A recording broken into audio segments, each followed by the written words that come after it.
क्योंकि एक समय ऐसा आ जाएगा कि अधर्म से कमाया हुआ धन भी नहीं रहेगा, अधर्म से कमाया हुआ जो आपको मान सम्मान मिला वो भी आपसे छिन जाएगा। नमस्कार दोस्तों, मेरा नाम है अंकित त्रिपाठी और इस वक्त हमारे साथ बातचीत करने के लिए नैमिष व्यासपीठाधीश अनिल शास्त्री के पुत्र, जो कि अपने पिता के समान बहुत ही प्रमाणित व शास्त्र सम्मत बात करते हैं।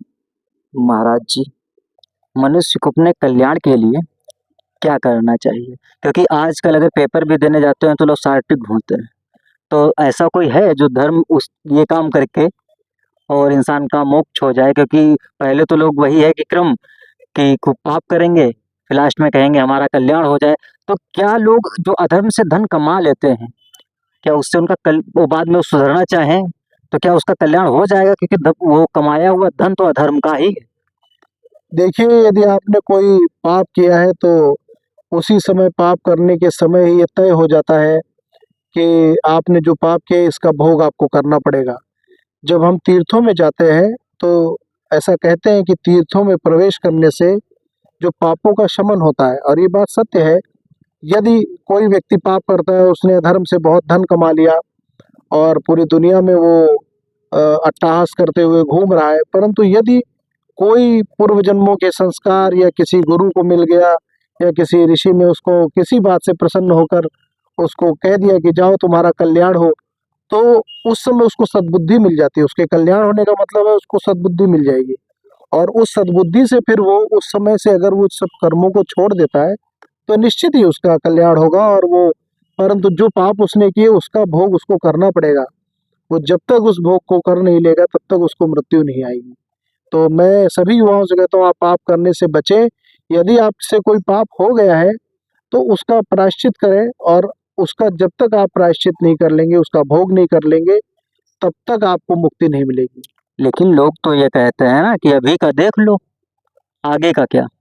आज खूब अनर्गल पैसा कमा लो।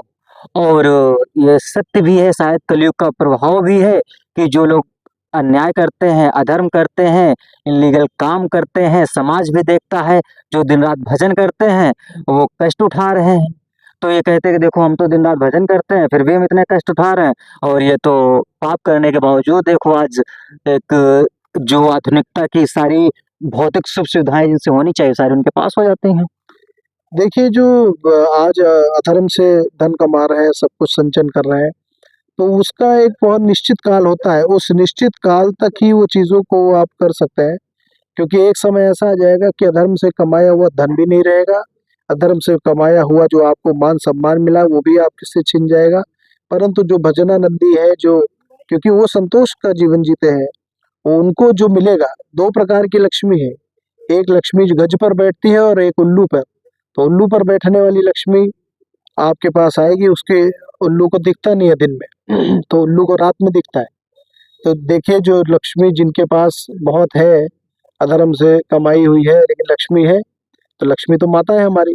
तो रात में वो चलने वाली उल्लू है, जो वो 9 बजे के बाद घर से निकलते हैं गाड़ी लेकर और सुबह अपने घर में प्रवेश करते हैं, और कुछ समय बाद अपने माता-पिता, अपने पूरे परिवार का धन राख कर देते हैं। ऐसे लोगों को मैं, ऐसे व्यक्तियों को मैं ये कहूँगा कि आपके पास उल्लू पर बैठने वाली लक्ष्मी है, पर जो माता गजगामिनी, गज पर बैठी हुई लक्ष्मी है, वो उसको आप जब रहोगे तो आप प्रातः उठोगे, आप धर्म कार्यों में पैसा खर्च करेंगे। इतने बड़े आयोजन होते हैं, बड़े-बड़े धार्मिक व्यक्ति करते हैं जिन्होंने धन कमाया है अपने, तो उनका लगा हुआ धन वो गज लक्ष्मी पर बैठा हुआ धन है, वो गज पर बैठी हुई लक्ष्मी है।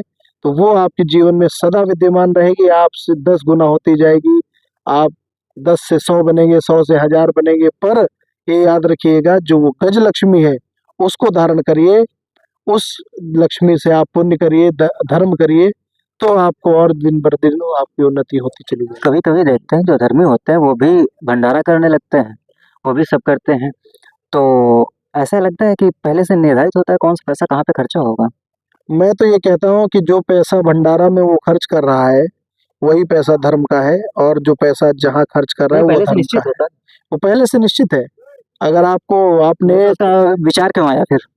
उसको ये विचार है क्योंकि उसके कुछ पुण्य कर्म होंगे उसमें सम्मिलित, उस पुण्य कर्म कर से जो अनुपात में पैसा मिला वो भंडारे में खर्च हुआ, बाकी सारा पैसा उन्होंने जुए में उड़ा दिया। तो जो धर्म में खर्च हुआ है ये मान लेना चाहिए। मुझे ऐसा लगता है कि वो पैसा वो पुण्य से कमाया था, और जो अधर्म से इसीलिए कमाया पुण्य था में चला गया। वो पुण्य में चला गया, और जो है वो अधर्म में चला गया। ऐसे ही युवा को मैं ये संदेश देना चाहता हूँ जी। कि आप किसी भी शॉर्टकट माध्यम से मत जाइए। आप जीवन में यदि कुछ करना चाहते हैं तो आप पारंपरिक ऐसी चीजें हैं, बड़े बुजुर्ग हैं, गुरु हैं, उनसे आप मार्गदर्शन लीजिए। वरना जीवन बहुत छोटा है, अनुभव पाने में जीवन समाप्त हो जाएगा, और जब अनुभव मिलेगा तब आपके पास उम्र नहीं बचेगी। इसलिए आप अगर चाहते हो कि आपकी उम्र भी लंबी हो और जीवन में कुछ करें, कुछ पाएं, तो बड़े बुजुर्गों का, अपने से वृद्ध का, अपने गुरुजनों का, अपने धर्म शास्त्रों का आश्रय लें, क्योंकि वही है ऐसे जो आपको इस उम्र में भी, अभी आप युवा हैं, आपको सही मार्ग दिखाएंगे, सही मार्ग पर चलेंगे। तो ये मैं 100% कह रहा हूँ कि आप सही मार्ग पर चल के सही ही जगह पहुंचेंगे और सही तरह से धन कमाएंगे।